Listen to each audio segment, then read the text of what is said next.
Hello, welcome everyone. This is the PASS Healthcare SQL virtual chapter, and this is the meeting for the November 2015.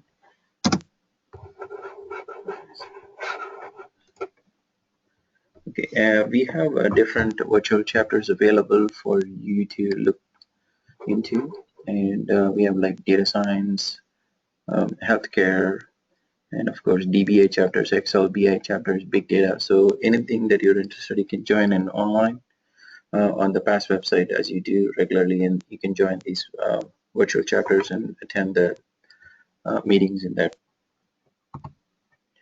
So there are some, like the meetups that are coming up for the virtual chapters. The next one being tomorrow at Saturday Night SQL, which is late night reporting tool discussion coming up. You can attend that one tomorrow.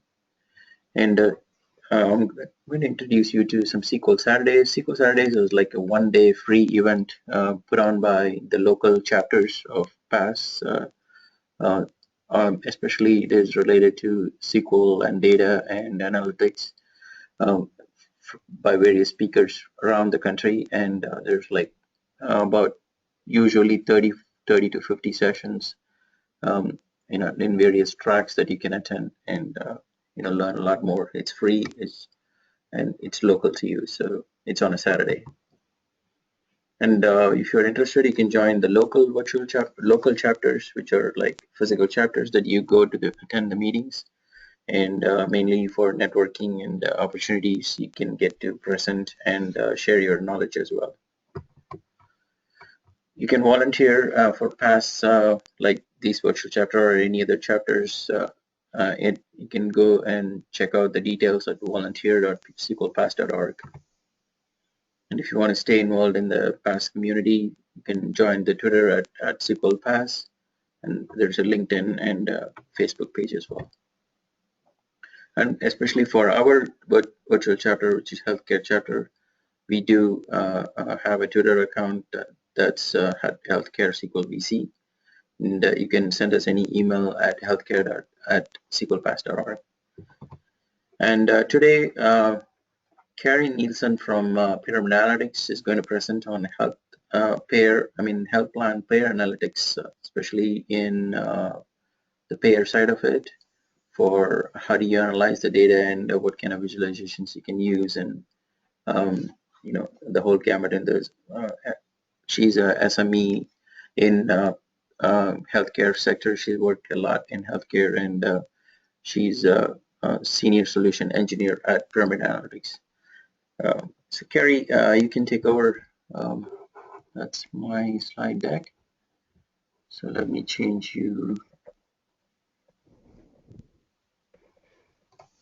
presenter.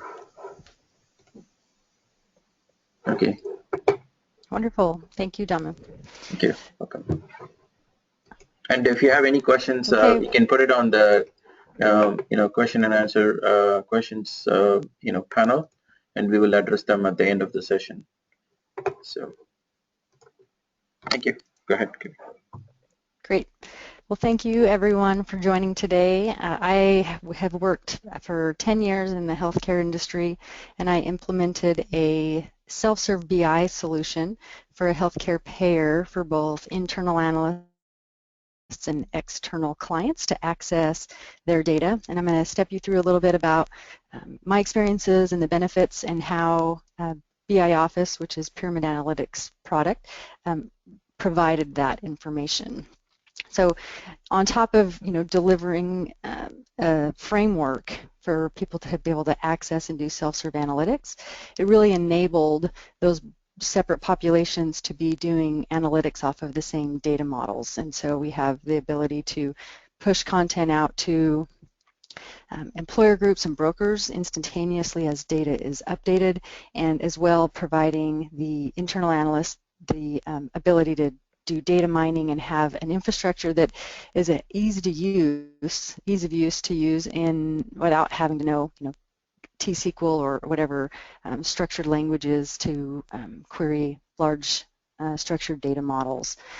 I'm going to demonstrate some visualizations and show some different metrics that were used. This is going to be data that is fictitious data, but you'll be able to see and understand how some of the points you can drill in and understand some root cause for the information. These are some typical pillars to our success within pyramid analytics software. Overlaying on Microsoft Analysis Services provides the data security using role-based security that really provides the infrastructure that from the bottom up that foundation is fully secured, and it provides multiple people to be able to access that data and have them only see their section of the data. The other benefit is that when they can only see their data but they're accessing a data model with all the data, you can provide a rich book of business benchmarks so that users in the employer group side can understand how they're comparing to the rest of the book of business without exposing that information of who those other businesses are. BI Office provides the role-based content security, so you have the data that's secured and then you have the content security where for each user they can see which reports they can see and what business logic they're able to utilize. In this, in the healthcare industry, we all know that PHI level data is very important for both internal and external users. So you're not going to want to provide every analyst with the ability of providing every member name and information that's stored. So that provides that success in providing security around those. The ease of use, since it's much like things that you would see in the Microsoft world, there's this inherent intuition of how things work. There's banners, which you'll see. It's all right-click, and so it doesn't require a lot of training since we already operate that way. And the technical installation on the IT side also is very easy of use. So the software can get up and running on a web server in about an hour. And once you overlay on your data models, you can hit the ground running and start doing data discovery and building out content and dragging and dropping that content into dashboards so that you can present that data that's originally stored in those really long structured huge data sets into a great visualization that's organized. And then on the data discovery side, being able to navigate those models, you have a lot of data. Healthcare data is very rich, it's very deep, so you have a lot of hierarchies, whether it's procedure codes. You're needing an ability to drill down through data that's very deep, and BI Office provides a great infrastructure to do that. And cross-drilling in through information. If you have analysts that are building out data and having to do inner joins and structure data, BI Office, the ability to, we call it dicing, to cross-drill provides a great infrastructure to cross-drill and jump into different dimensional data and get answers. And then, of course, our key performance indicator, which you'll see some of those.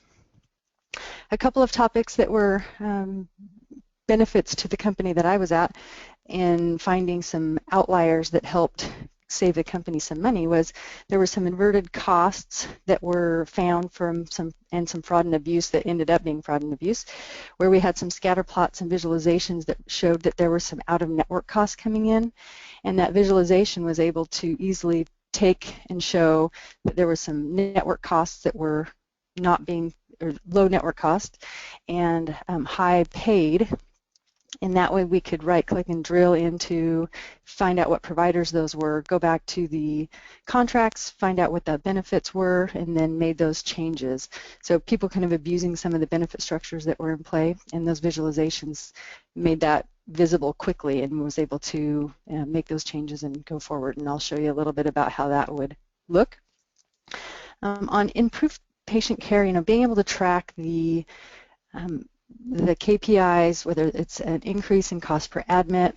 One specific item was there was a large cost per admit change that was easily able to be drilled into and go in to see that there was a rise in ER. So then some benefit changes were made to put a little bit more cost back on the patient to take some responsibility on. This specific group had a really low, like $25 ER copay, and so it really drove them to say, we're going to go to the ER because it's just about the same copay as it is to go to a primary care or a quick care type facility.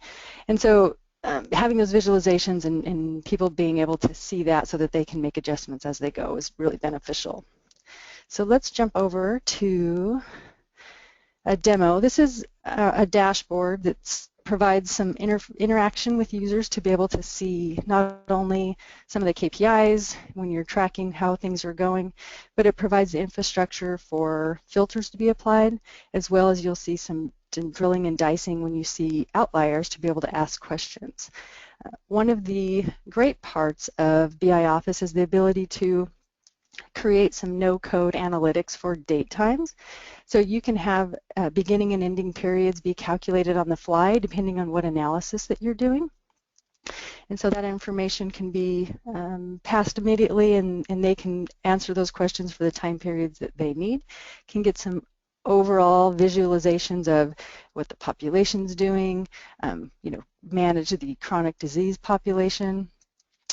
And as the users are accessing the data, they can quickly ask questions. So if we have a chart and you see something where the PMPM allowed here is going up, we can zoom in,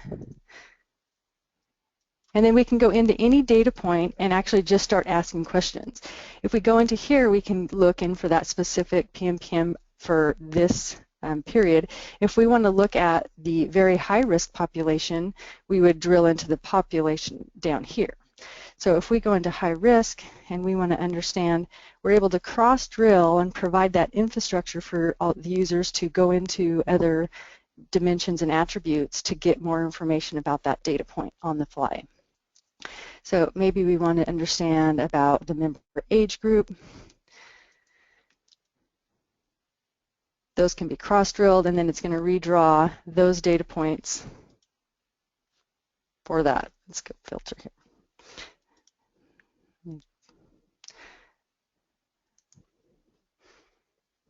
Well, that data set is too large for the question that I'm asking. I'll show you on another example.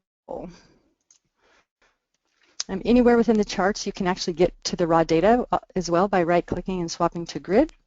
So you can get access to the data quick and easy to be able to right-click, content export, and get the raw data so that you can paste it back into Excel if you need that information for another means to transfer that data. When you're looking for insights, this is a great example of being able to take a high-level KPI. So all of these KPIs are defined, and you can see that when you hover over it, you're going to see the value of it for that period, as well as what the goal is to understand where you're performing to that. And then as you provide those visualizations, you can provide interaction for users to be able to see more details about it. So this KPI list provides all of these KPIs. So when we see a visualization of any of these, we might want to go into admits per thousand, and then have all of our metrics be updated to give us details around that to understand how we're comparing to benchmark, and then what some of the trends are. And at any point, you can come in to an outlier or a point of interest that you want to drill into and ask more questions about that. So if I dice for that specific one, and maybe I want to come in and I want to see which provider. I'm going to hide empty. I think I'm going to hide empty rows so that someone's playing a trick on me today. Let me give me 1 second. So we're going to try a different one here for cost per episode and see some trend. And then I'm going to come into that data point, and then we're going to try this one more time.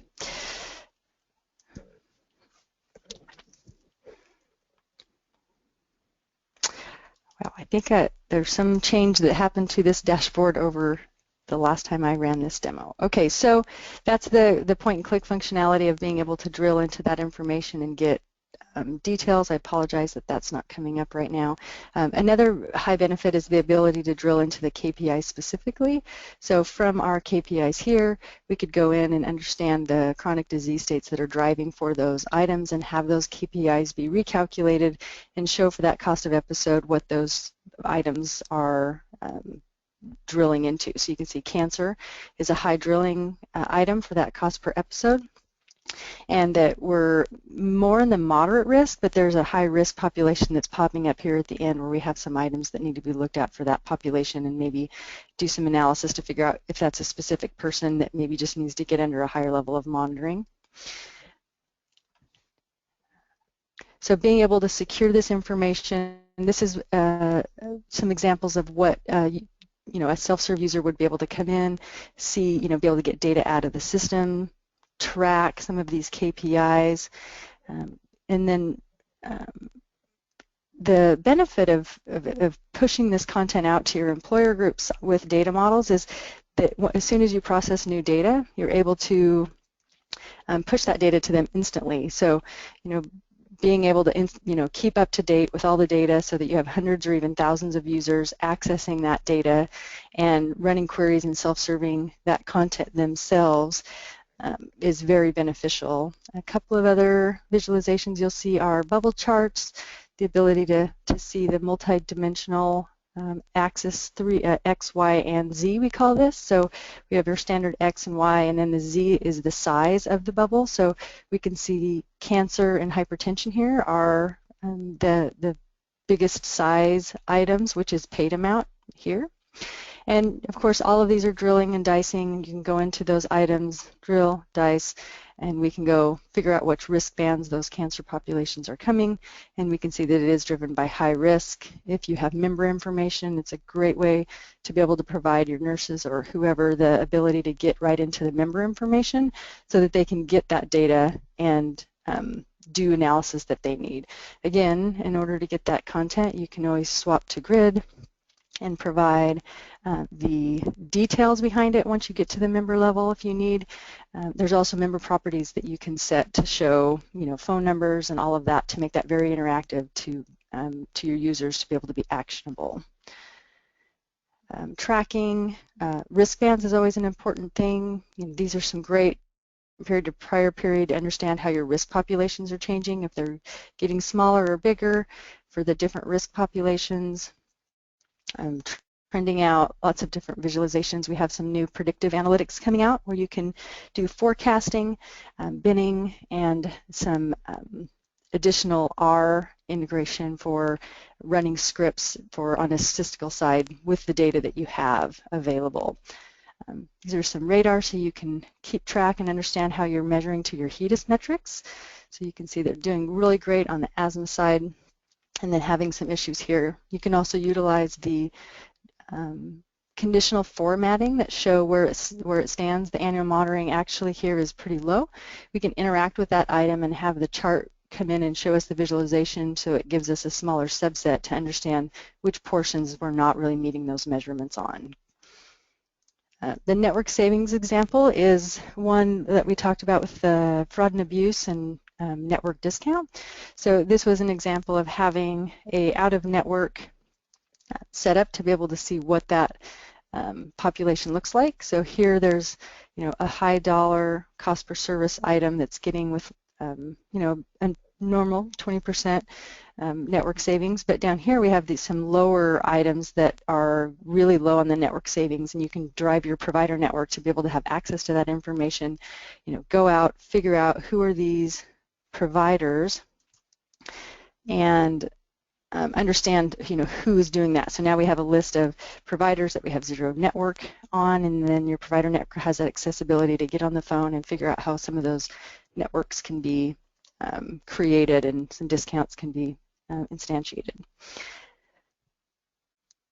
So one other thing that was really a benefit in the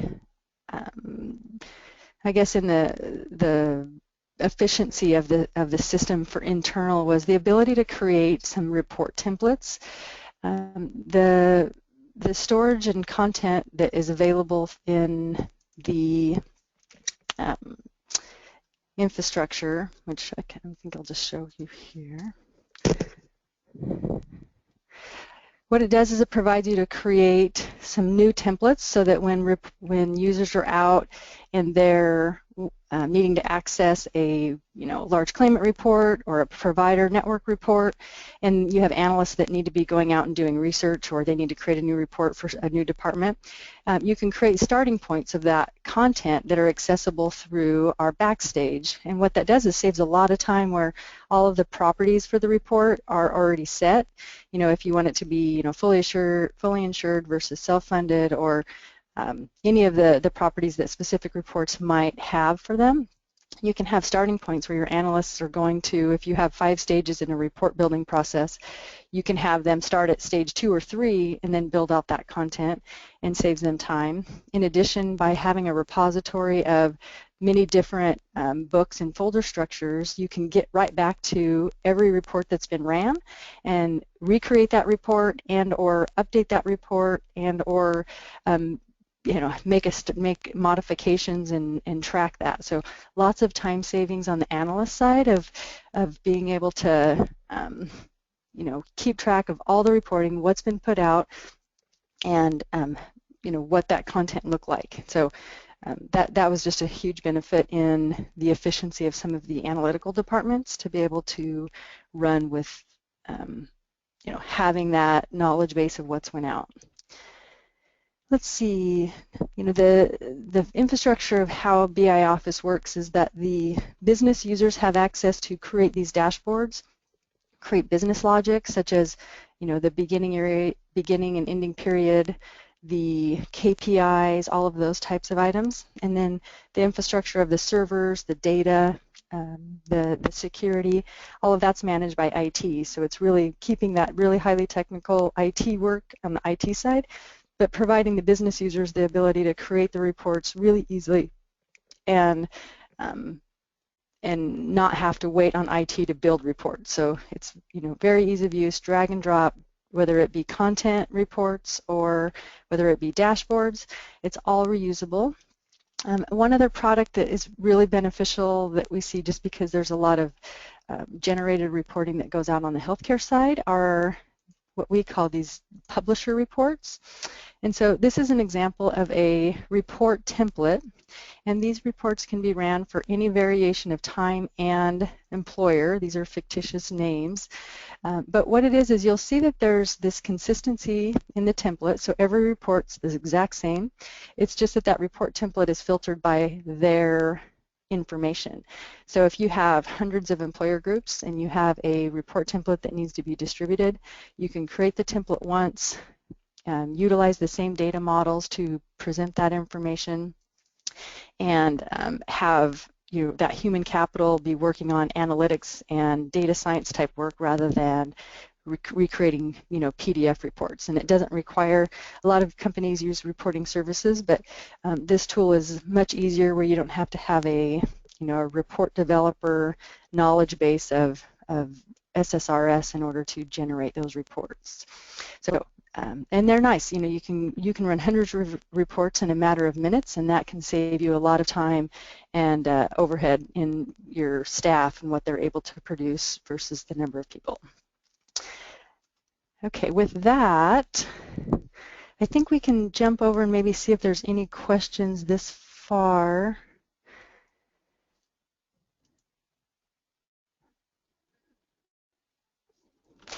Is there any questions anybody has about anything specifically? Not yet, I think. Not yet.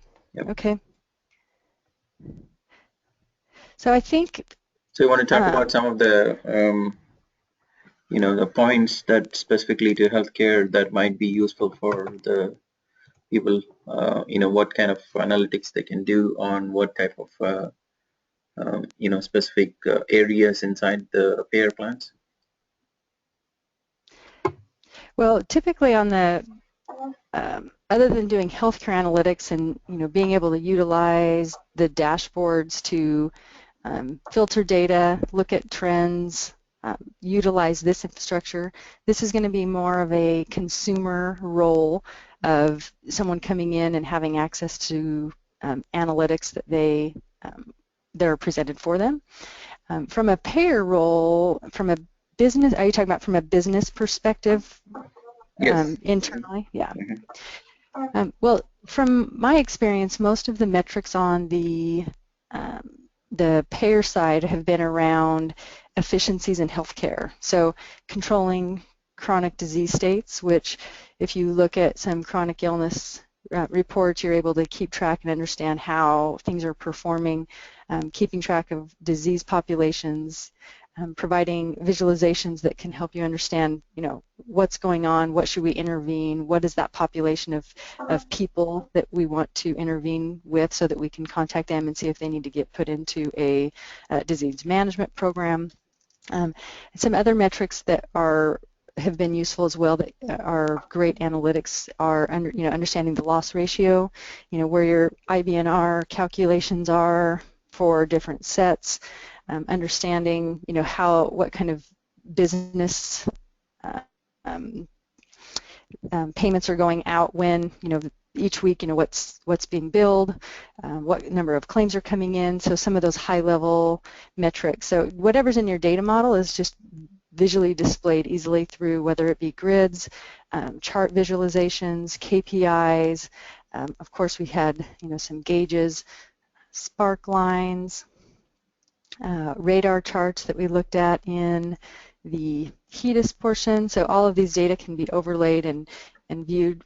One thing on the infection rates was there was some analysis that was being, let's go back to all, to be able to keep track of, which lines of business are having infection rates, so you're tracking that information, and then being able to interact and understand if there's specific areas as well of where those infection rates are being found.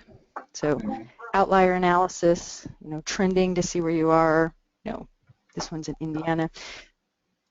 So I guess, it's endless on the amount of information that can be displayed. It's providing that information on your dashboard where maybe you have an executive dashboard that shows where your loss ratios are by your different lines of business, whether it's small, medium, and large group.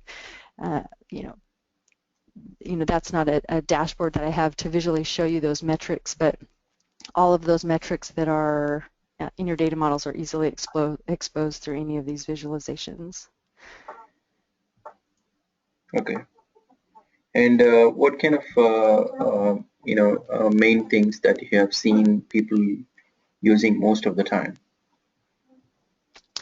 Well, if in my environment, the external brokers and groups were always using dashboards, so they would access the dashboards. Within the dashboards, if you have an analyst or someone that wants to do additional analytics, they can actually access our data discovery tool from the dashboard. So you can go right from the dashboard and provide them with the development side of creating content reports. So internally, this is going to be where you see people data mining, looking for trends, and maybe I'm here and I want to say I don't want to look at that service date. I want to trend out for all months, and I want to do a trend chart for these periods. I can easily jump out and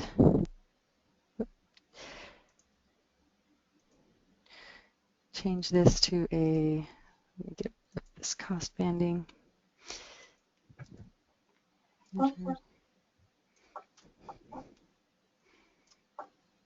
We're going to pivot this information, and so they can come in, they could do data mining, they can do trending, and then they can start trying to figure out, what are things looking like, how is that trending. We can add regression lines. Let's do that to cost per admit. So, these are the types of things that users are going to come in and start building out content so that they can do outlier analysis and then try to determine for those data points. So we have August 6th, we can go from here, or we can come in and zoom in and say, let's go DICE. I want to get down to the provider name like we were doing earlier.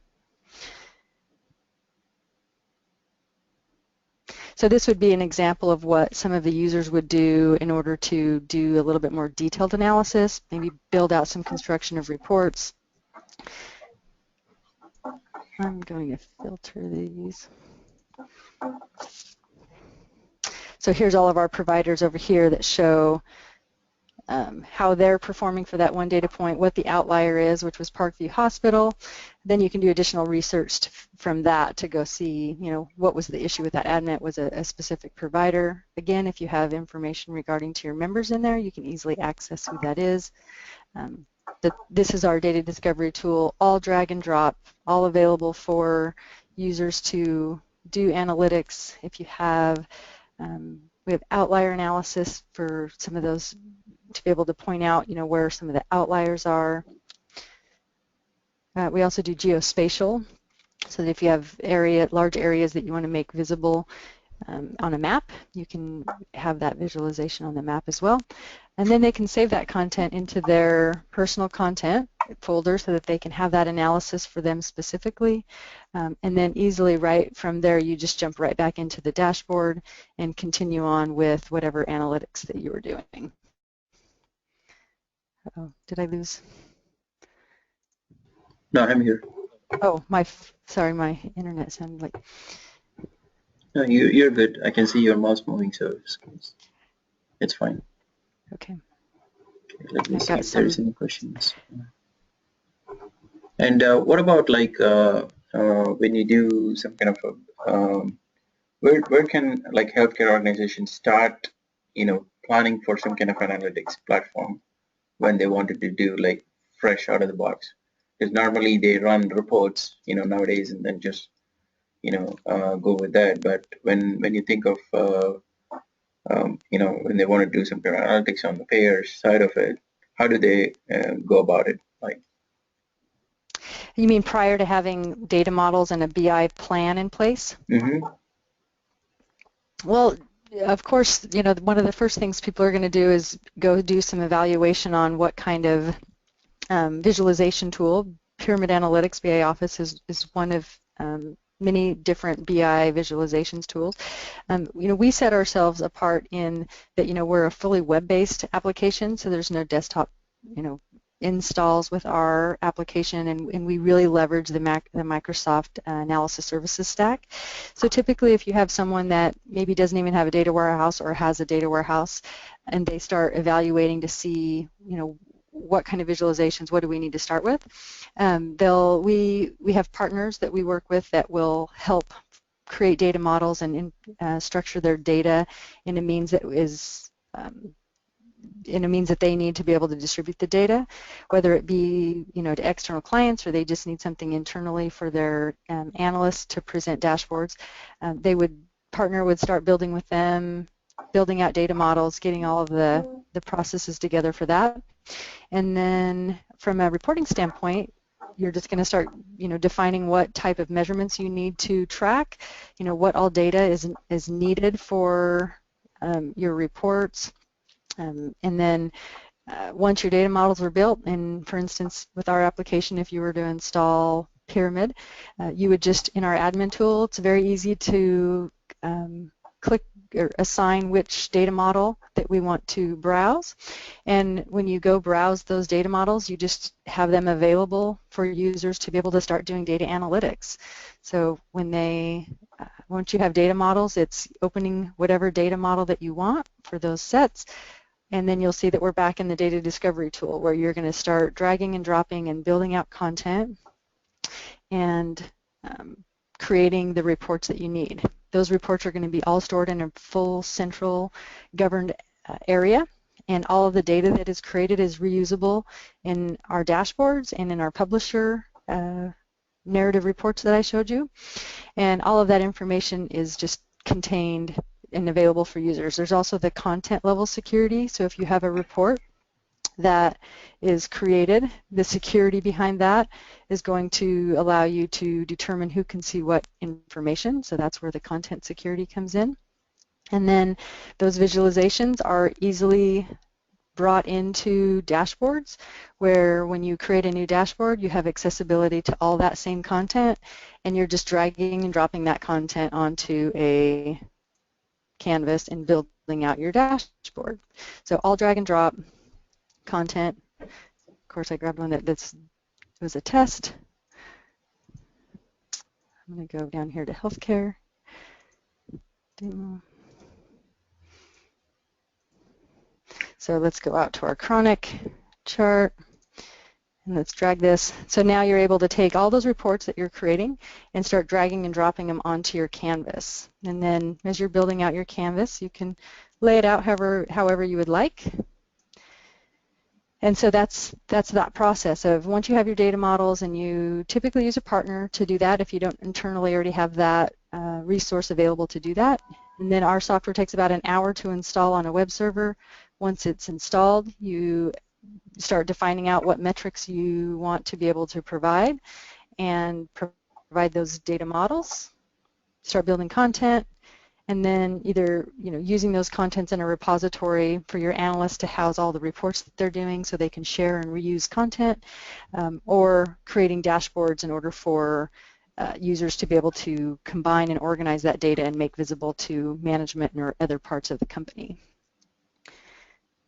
Okay, and this tool, when you use it, does it create a kind of a metadata model so that you can browse, where the information is and all those stuff? Or do You you need can to? search. Let's see if we can come into our content search and look for different results. Let's see.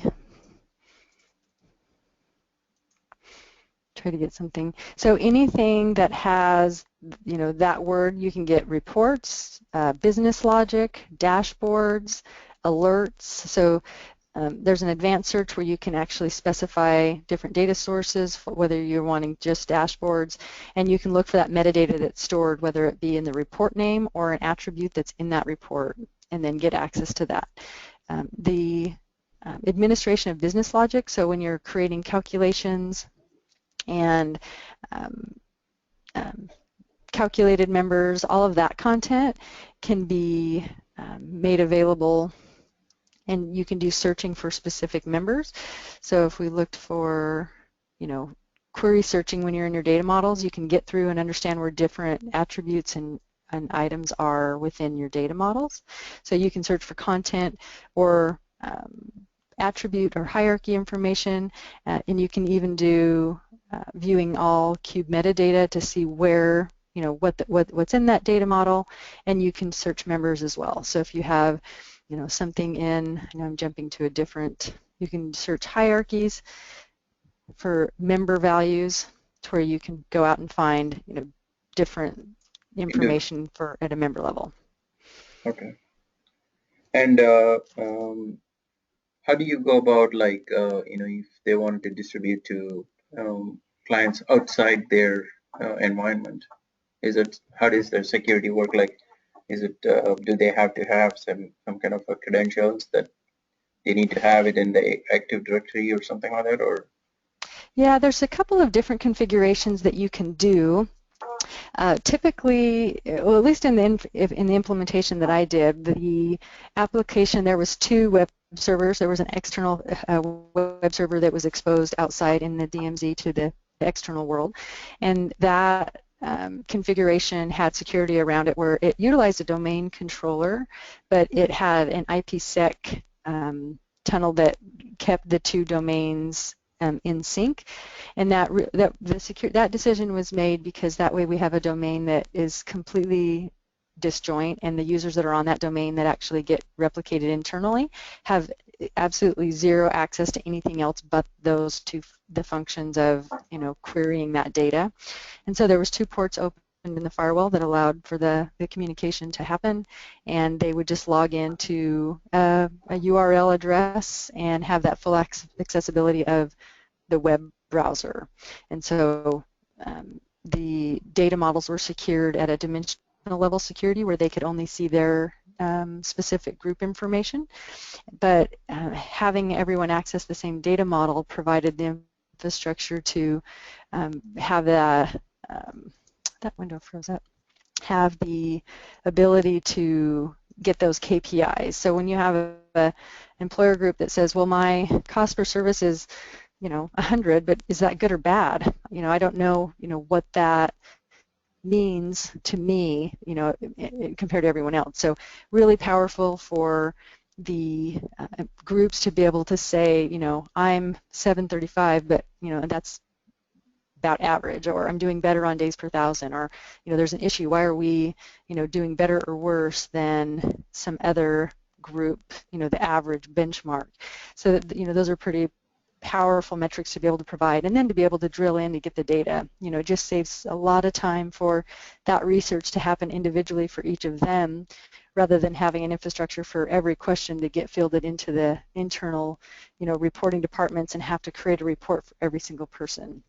So the time savings, and it creates this trust factor where they have access to their data and they can ask questions, and the level of questions that actually end up coming in get a little bit more complex because they're understanding their data, they're making changes, and then that builds that relationship where this specific implementation actually got rolled into the sales process, because when you're bidding for business and trying to bring in new groups, it was actually a differentiator. When the costs to administer the plan were just right equal between two payers, the differentiator of saying, but look at this great reporting tool, you're going to have access to your own information, you can self-serve yourself, we push content to you, and then it was a great retention tool as well. So the means of providing self-serve analytics is that way, and the means of providing published reports is also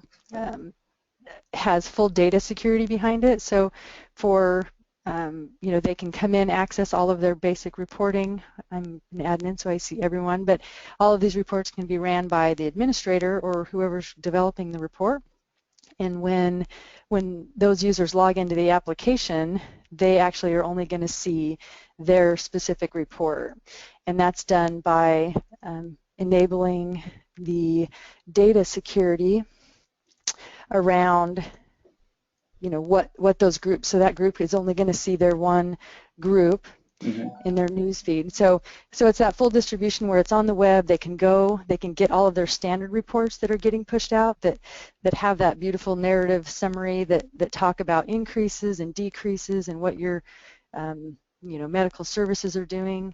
You can inject all this dynamic text. So this one, there's a great, one of my favorites, where you can inject if statements to say, if some percentage is less than 0, put decrease, otherwise put increase, and it provides that rich context that you can communicate with your population and say, your hospital inpatient is increasing, and then do a top 5, and it's based on these 5 items. So pretty powerful to be able to communicate and have that be built once and distributed to all users in a matter of, this last report ran in actually 2 seconds. So you can distribute out and have a large population of reports ran in a small amount of time once you have them built.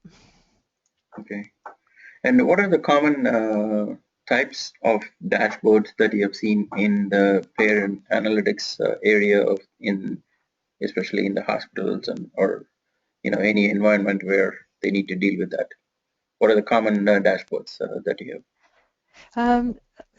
Some of the, I don't really, other than the dashboard that I was showing you today, we do, I have seen dashboards that that provide inputs for nurses to say, here's a subscriber number, and then have all of that content bring up, all the details about that subscriber, so that they can understand what's going on, what new claims are coming in.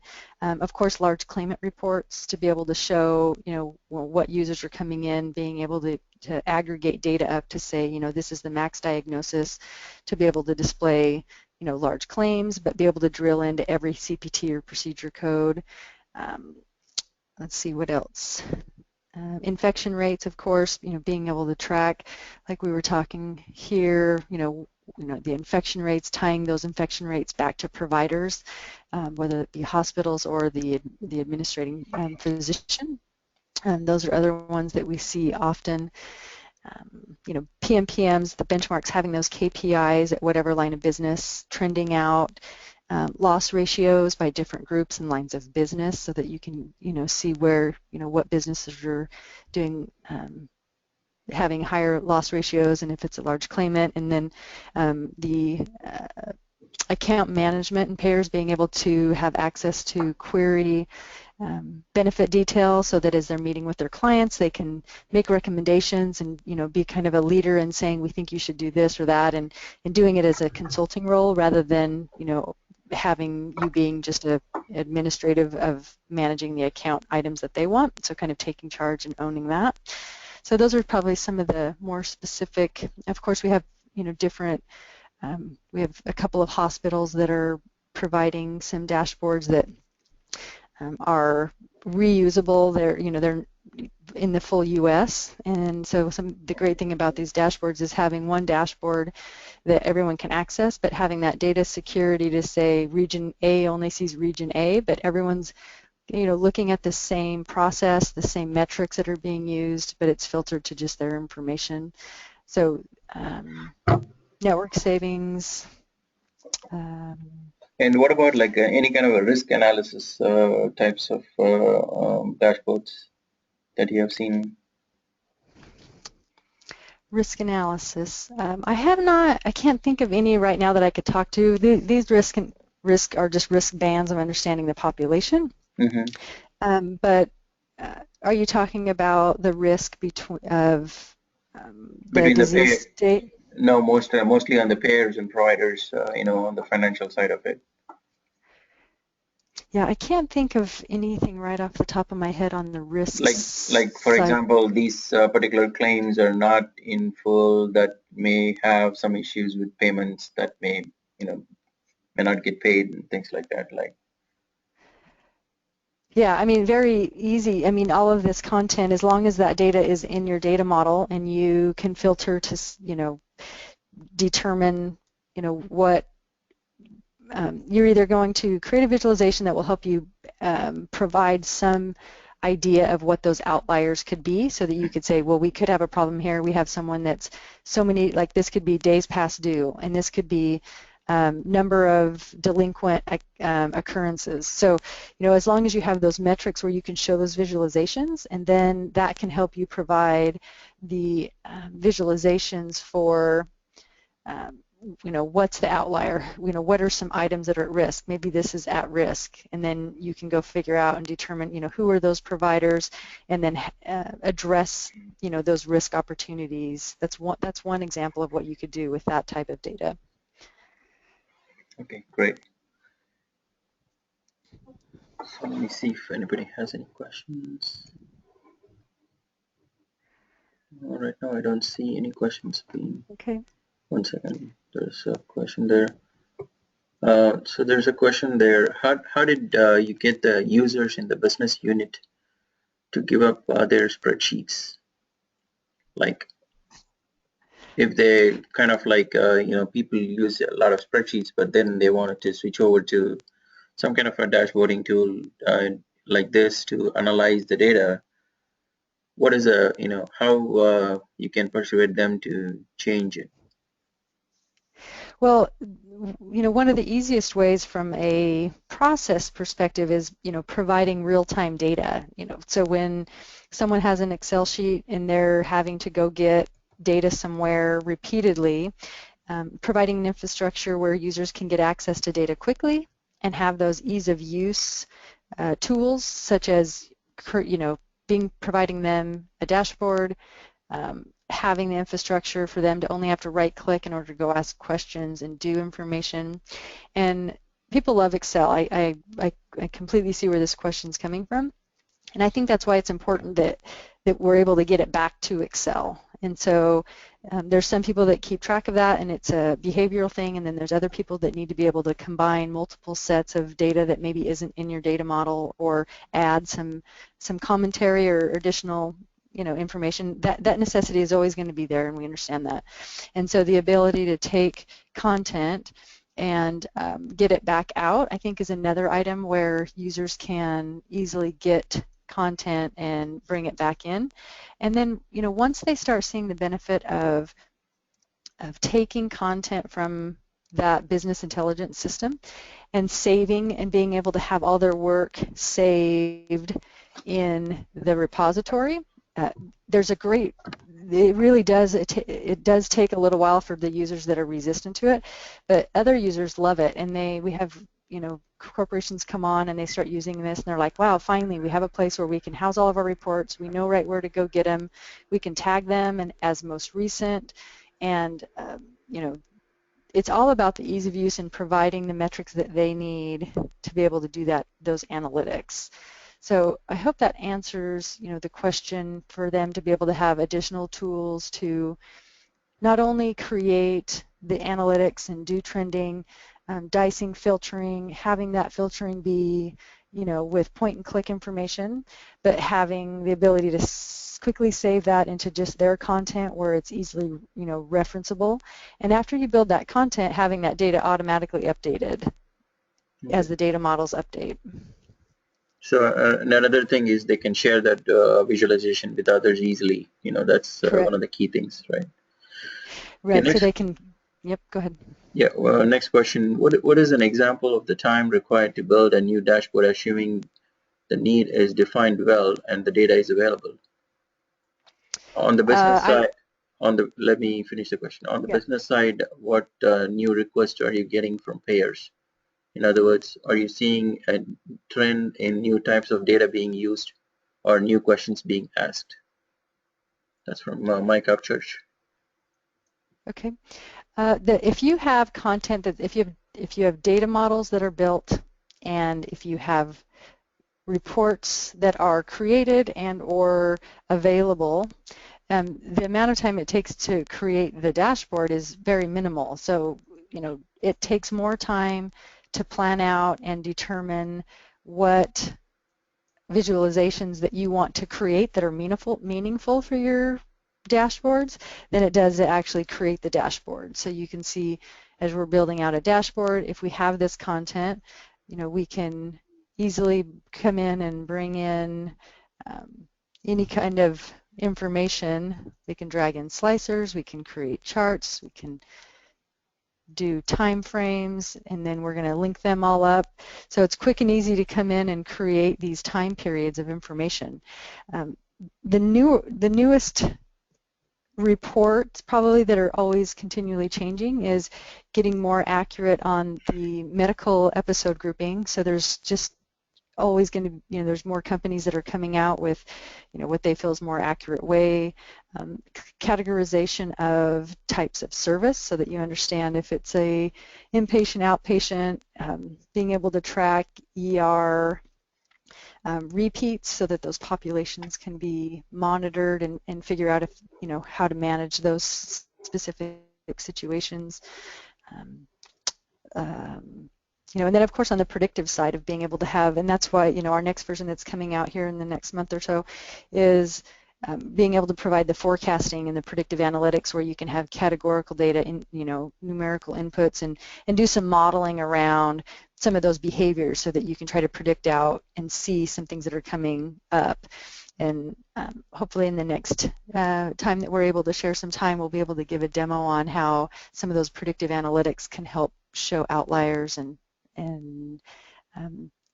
provide insights to things that could be upcoming based on historical data that we have. Okay. And do you support Excel as a data source? We have we support multidimensional analysis services. We also have a mash pit data source, and so we actually support a number of, you can upload Power Pivot models that are created. Mm-hmm. We have a number of different adapters that you can bring in and mash these data together, so you could have an Excel file and a SQL server and a, whatever. We're in our next release, we're rolling out Salesforce, SharePoint lists, OLADB, ODBC, a few others that will be coming out that will allow for additional data connectors, and what that does is provide that full governance of you're creating these tabular models. It's a really quick wizard of drag and drop to build out tabular models. Here's an example of a tabular model. You really can't tell the difference between a mashup model versus a OLAP model, and then you just have the ability when you can import that data, and then you can start drilling and dicing and looking at that data however you want. So we do support all of the data connectors that you see here. Okay, cool. And next question is, if we do analysis on a dashboard, can we save that for future reference as a starting point, for saving filters and things like that? There are a couple of ways to do that. One of the properties of the dashboard is the ability to set the criteria to last saved versus, actually it must be here. So you can do by the first, last, position, or name. There are some new features that are going to be coming out that allow for each user to have that flexibility, but typically the periods are predefined and then the users have the ability to make those changes, and it depends on the role. So we have 3 different license types. We have consumer, analyst, and professional.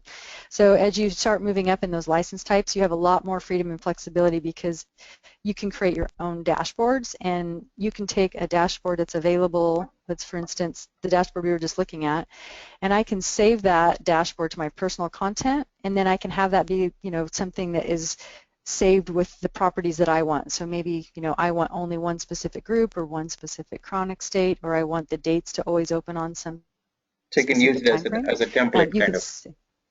as a template, correct. So you can save that template and then modify that way.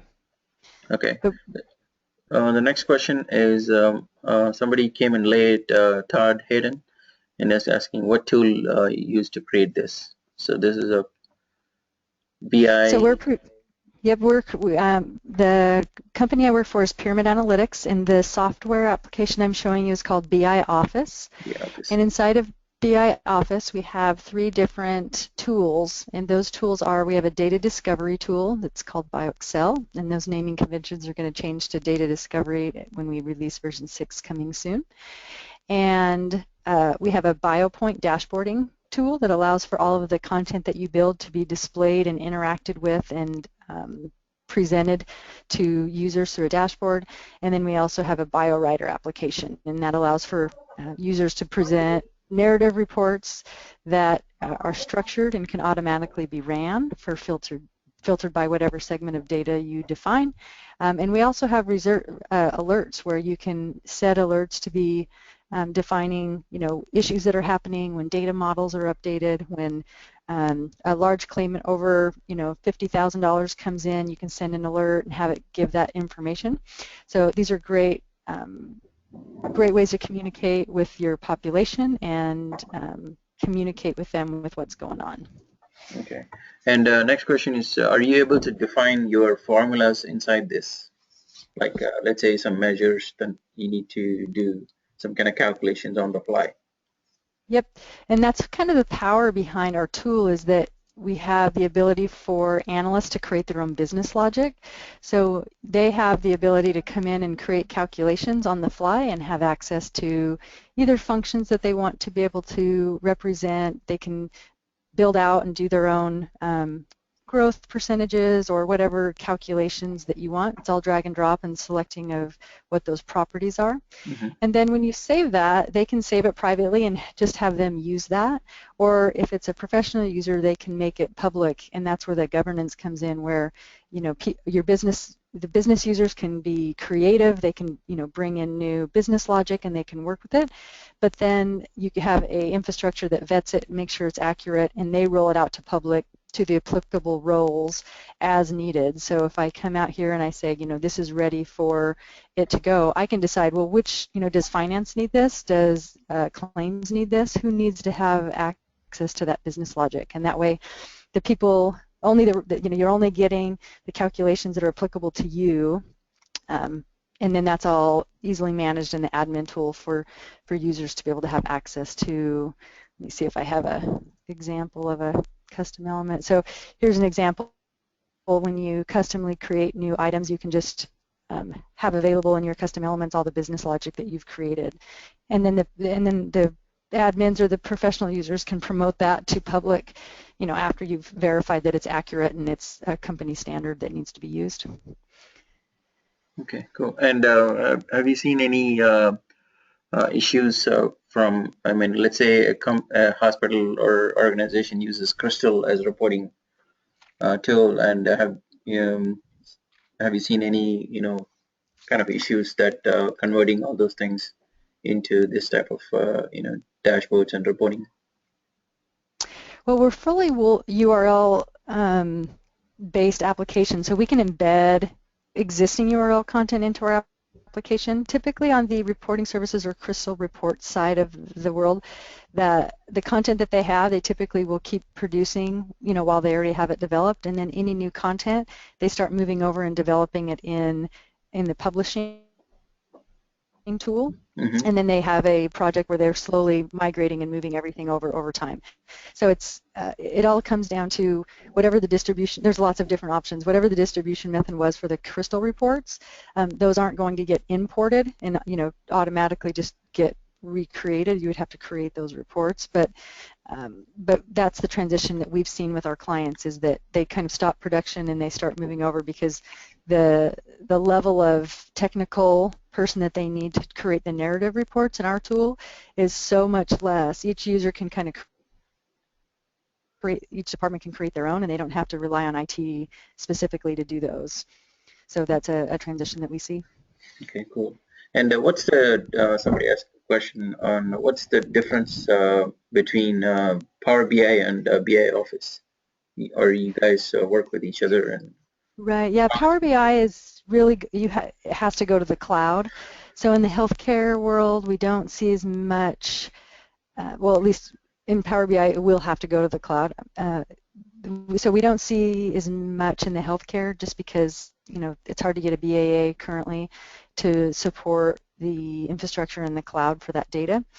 But the difference is that we're really an enterprise solution. So when you create content in our application, you can easily share it and have it available for other users. So dashboards can be shared. The content within the content that is being developed is reused in the different applications, so that you don't have a repetition of content.